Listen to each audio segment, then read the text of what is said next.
আমরা দুম করে ইউএসএতে গাড়ি তো কিনে নিলাম, এবার সেটা চালাতেও তো হবে। আর হ্যাঁ, আমরা তো চালিয়ে এসেছি। হ্যাঁ, ঠিক ধরেছ, সেই কলকাতার রাস্তায়, যেখানে মানুষ একটু ভুল করলেই চোখে আঙুল না কানে হর্ন গুঁজে বুঝিয়ে দেয় ওই যে আমি এখানে। কলকাতার ট্রাফিক না দেখলে কেউ বুঝবে না, আর দেখলে কেউ ভুলবেও না। সাইকেল, রিক্সা, ট্যাক্সি, বাস সবাই একই রাস্তায় চলছে। তারপরে মুখার্জি বাবুর একটা চোখের ইশারা আর একটা হাত তুলে দেখানো, সেটাও এখানে সিগন্যাল কিন্তু। আর তখনই গাড়ি থামাতে হবে, কোনো অপশন নেই। সেখান থেকে আমরা এসে পড়েছি ইউএসএতে, যেখানে নিয়মই সব। চোখে আঙুল বা কান ঝালাপালা করে হর্ন দিয়ে কেউ বোঝাবেও না। ভুল করলেই সোজা 911-এ কল। ব্যাপারটা সহজ মনে হলেও আছে অনেক নিয়ম, যেটা আমাদের মতন নতুন ইমিগ্রেন্টদের জন্য একটু কঠিন, as we are not use to this format. এই ভিডিওতে সেটাই দেখাবো তোমাদের। দেখাবো আমাদের প্রথম ড্রাইভ এক্সপিরিয়েন্স, কী কী চ্যালেঞ্জ ফেস করছি আর কিভাবে ধীরে ধীরে অ্যাডাপ্ট করছি। চলো শুরু করি তাহলে ভিডিওটা। আজ স্যাটারডে, আর আমরা একটা ফরেস্ট রিজার্ভে যাচ্ছি। এই সামনে একটা ফরেস্ট রিজার্ভ আছে, ওইখানে যাচ্ছি গাড়ি করে। এটা গাড়ি কেনার পরে আমাদের প্রথম রোড ট্রিপ। যেতে যেতে তোমাদের দেখাবো এখানকার রাস্তাঘাট, আর বলবো কিছু ইম্পর্টেন্ট নিয়ম যেটা নতুন ড্রাইভারদের জন্য খুবই দরকার।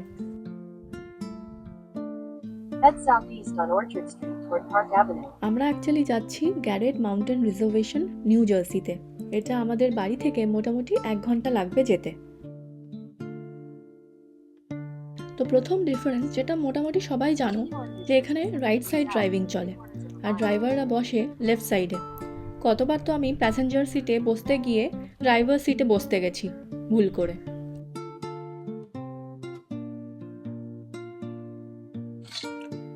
ইউএসএতে এখানে লেন বেসড ড্রাইভিং, মোটামুটি সবাই একটা লেন ধরেই চলে। রাস্তার ডান দিকে একটু কম স্পিডে আর বাঁ দিকে যত যাব বাঁ দিকের লেনে তত বেশি স্পিডে যাওয়া যায় হাইওয়েতে। এবং এখানে প্রতিটা রাস্তাতে একটা স্পিড লিমিট থাকে। জেনারেলি রেসিডেন্সিয়াল এরিয়াতে 25 হয় স্পিড লিমিট, এবং হাইওয়েতে 50 to 55 miles per hour speed limit. এবং এই স্পিড লিমিটটা ম্যাপে সবসময় দেখতে পাওয়া যায়, এবং প্রতিটা রাস্তার ধারেই কিন্তু স্পিড লিমিটটা লেখা থাকে খুবই ক্লিয়ারলি। সো এটা ভায়োলেট করা যায় না। এবার ফার্স্ট টাইম যারা ড্রাইভার ইউএসএতে চালাচ্ছে প্রথমবার, তাদের একটু হলেও প্রবলেম হয় এই জিনিসটা। কেন কি মাসেল মেমোরিতে এখনও পর্যন্ত ঢোকে না সেটা, যে কত স্পিড লিমিটে বা স্পিড দেখে গাড়ি চালাতে হবে। তাই রাহুল সচেতনভাবে একটু গাড়ি চালায়, আর আমিও বলে দিই যদি একটু বেশি কম হয়ে যায় স্পিডটা, তাহলে আমি বলে দিই যে কমে চালাও বা বেশিতে চালাও। ইউএসএতে হাইওয়েতে চালানোর সময় আরেকটা বিষয়ে সচেতন থাকতে হবে, এক্সিট নেওয়া। এই যে 0.5 মাইলস পর আমাদের ওয়েস্ট এক্সিট নিতে হবে। একটা এক্সিট মিস হয়ে গেলে আবার অনেক মাইলস পর আরেকটা এক্সিট এলে সেখান থেকে এক্সিট নিয়ে তারপর ঘুরে নিজের গন্তব্যে পৌঁছানো যাবে। সো এক্সিট নেওয়ার ব্যাপারটাই খুবই আমাদের সচেতন থাকতে হবে। এক্সিট এখানে হাইওয়েতে অনেক আছে। প্রায় সময় আমরা এখন নতুন চালাচ্ছি বলে একটু এক্সিট মিস হয়ে যায়, কোনো অসুবিধা নেই, পরের এক্সিটটা নিয়ে তারপর একটু ঘুরে যাওয়া যায়। কারণ এখানে হাইওয়েতে ইউটার্ন হয় না। আরেকটা নিয়ম হলো এখানে পেডেস্ট্রিয়ান ফার্স্ট। যদি কোনো সিগন্যাল না থাকে বা ওটা যদি হাইওয়ে না হয়, তাহলে পেডেস্ট্রিয়ানকে ফার্স্ট প্রায়োরিটি যেতে দিতে হবে, তারপরেই তুমি যেতে পারো। আর যদি সিগন্যাল থাকে তাহলে এরকম একটা সাইন আসবে, যেটা তোমরা বোর্ডে দেখতে পাচ্ছ। তো ওইটা যখন থাকবে তখনই পেডেস্ট্রিয়ানরা ক্রস করতে পারে। এখানে সিগন্যালে জেব্রা ক্রসিং তো থাকেই, কিন্তু তার সাথেই থাকে অ্যারো মার্কস। রাইট বা লেফট হ্যান্ডের জন্য আলাদা লেন। লেফটে যেতে চাইলে আগের থেকে সেই লেনেই ঢুকতে হবে।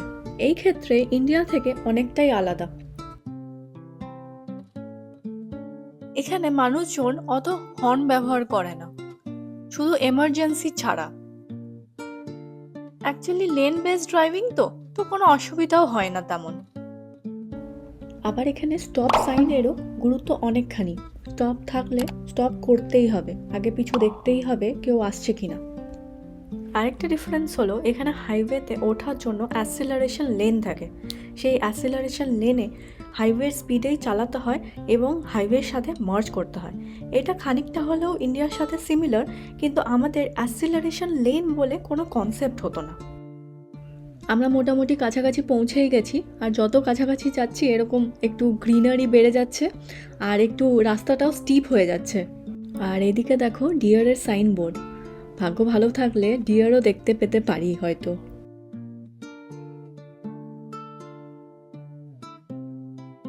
আর এদিকে দেখো এই সাইনটাকে বলে ইল সাইন।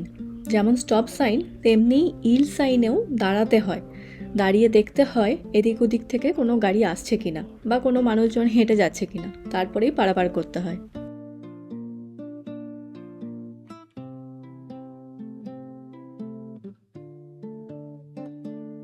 দেখেছো রোডসগুলো কিন্তু ভারী সুন্দর, এটা ফলসে দারুণ লাগবে।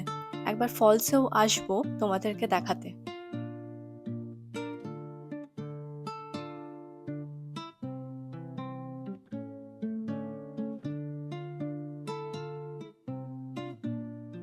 আমরা পৌঁছে গেছি গ্যারেট ফরেস্ট রিজার্ভেশনে।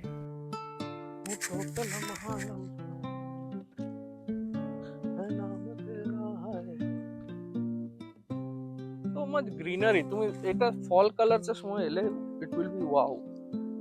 চারিদিকে একদম সবুজ নীল আকাশ, কিন্তু তার মাঝখানে এখানে সবাই ঘুরতেও আসছে। দারুণ, রোডটাও ভালো, সবকিছুই দারুণ। তো ইট ফিলস গুড, মনে হচ্ছে বাড়ির সামনেই পাহাড়ে চলে এসেছি। আর এই গ্রিন মার্কটা কেন দেওয়া আছে এই রোডে? এখানে চলাফেরা করার জন্য, অনলি ফর পেডেস্ট্রিয়ান। মানে পেডেস্ট্রিয়ানরা ওইখানে হাঁটবে, আর এই সাইডে আবার গাড়িও চলছে। দেখতে পাচ্ছ একটা লেনে গাড়ি চলছে আর আরেকটা লেনে তোমার ওয়াকিং লেন। এদিকে ক্রস করেই একটা লেক আছে। We are on a hiking trail. Hiking মাথার মুন্ডু। 3টের সময় এসেছি হাইকিং করতে।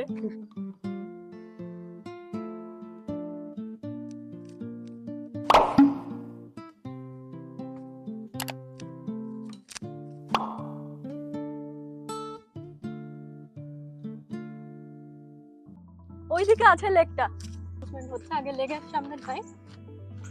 লেক নয়, লেক।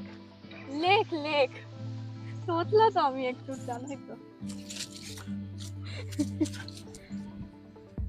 এইখানে আরেকবার আসবো ফল কালার্স এর সময়, যখন এই সেম জায়গাটা আমরা দেখাবো with completely orange and yellow colours instead of the green colour এখন যেটা আছে। ওইদিকে দেখো সবাই ফিশিং করছে, দেখতে পাচ্ছ তুমি? হ্যাঁ, একটু অন্ধকার আছে কিন্তু দেখা যাচ্ছে। সবাই নয়, একজনই তো আমি দেখতে না পাচ্ছি। ওইদিকেও আছে ও হ্যাঁ, আরো কয়েকজন আছে। হ্যাঁ, And দেখা all are যাচ্ছে না all একটু young অন্ধকার। kids.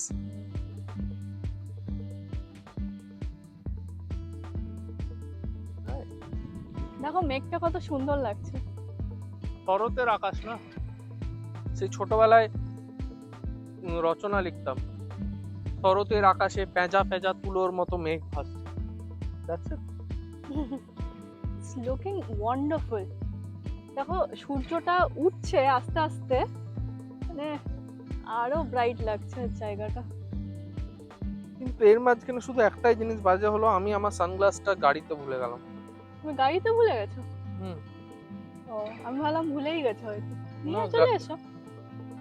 না, গাড়িতে একটা সানগ্লাস দেখো, হরিণ। হরিণটা দৌড়ে এলো জল খাওয়ার জন্য। কি দারুণ ভাবে দৌড়ালো, ওটা ক্যাপচারই হলো না। মানে এটাই হচ্ছে ব্যাপার, যে নেচারটা একদম পুরো ফ্রি। তুমি দেখো হরিণটা একদম ইয়া আছে, কেউ ডিস্টার্বও করেনি। হ্যাঁ ও মনে হচ্ছে জলের সঙ্গে কিছু শালুক পাতাগুলো খাচ্ছে আমার মনে হয়। একটু মুখের স্বাদ চেঞ্জ করছে রোজ ঘাস খেয়ে খেয়ে। চলো, ছোটখাটো বসার স্পেসও আছে।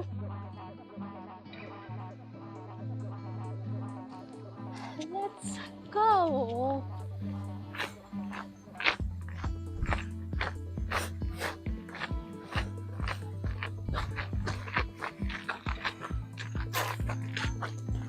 ওই দেখো ওইখানে আবার ফিশিং করছে কেউ।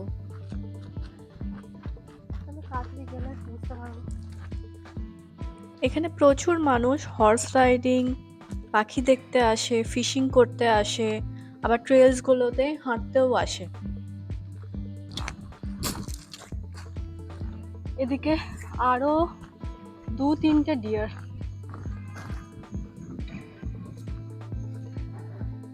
Such beauties. ইন্ডিয়াতে তো দেখেছি জুয়ে ডিয়ার থাকতে, বাট খোলা খোলা ফরেস্টে উইদাউট কেজ এই প্রথম দেখছি।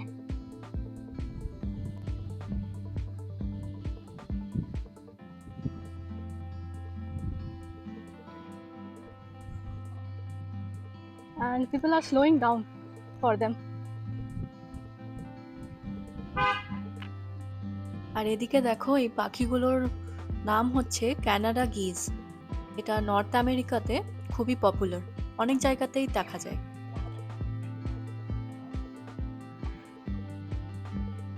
Come. Yeah, I'm going.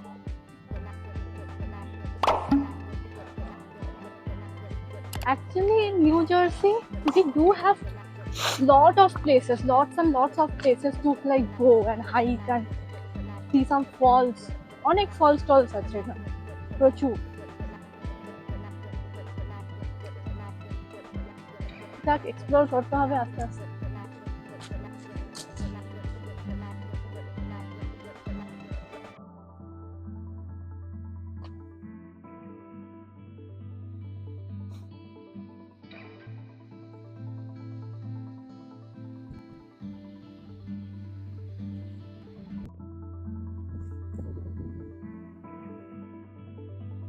ওরে নাচ। Huh? How is it? Beautiful. তারপর আর কি, একটু বসলাম। প্লেসটা এত পিসফুল লাগছিল, হাওয়া চলছিল, মানুষ কম, আর আমরা দুজনে গান শুনতে শুনতে চুপচাপ অনেকক্ষণ বসেছিলাম। কি যে শান্তি, কি আর বলবো।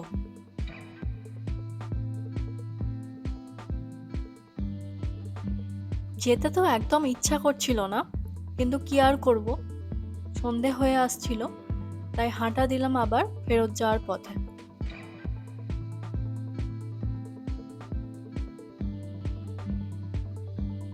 এদিকে আরেকটা লেক আছে, কিন্তু ব্যারিয়ার দেওয়া আছে মাঝে। গাছ এখানে কেটে রেখেছে কেন? কাটেনি, এগুলো পড়ে গেছে হয়তো, পড়েছে নিয়ে ওগুলো কেটেছে। I think so. এদিকে দেখো আরেকজন দাঁড়িয়ে আছে, ঠিক আছে, যাও না। একদম কাছ থেকে দেখছি। আর ওইদিকে আরেকজন, এটা একটু ছোট মনে হচ্ছে। আমরা ভেবেছিলাম যে ভাগ্য ভালো থাকলে হয়তো একটা কি দুটো ডিয়ার দেখতেই পাবো, কিন্তু এখানে তো ফুল ফ্যামিলি দেখতে পেলাম। ছোট বড় সবাই মিলে যেন আমাদের জন্যই পোজ দিচ্ছিল।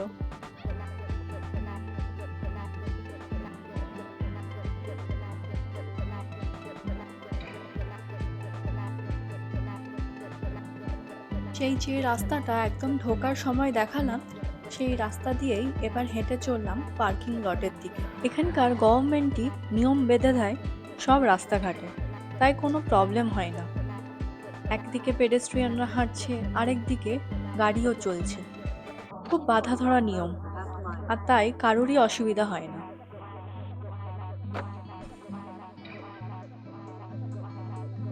আকাশটা শুধু দেখো, কি অপূর্ব লাগছে, তাই না? মনে হচ্ছে যেন কেউ তুলির টানে রং মেখে দিয়েছে পুরো আকাশ জুড়ে। এই আলো, এই হাওয়া, মুহূর্তটা একেবারে মনের ভিতর গেঁথে রাখার মতন।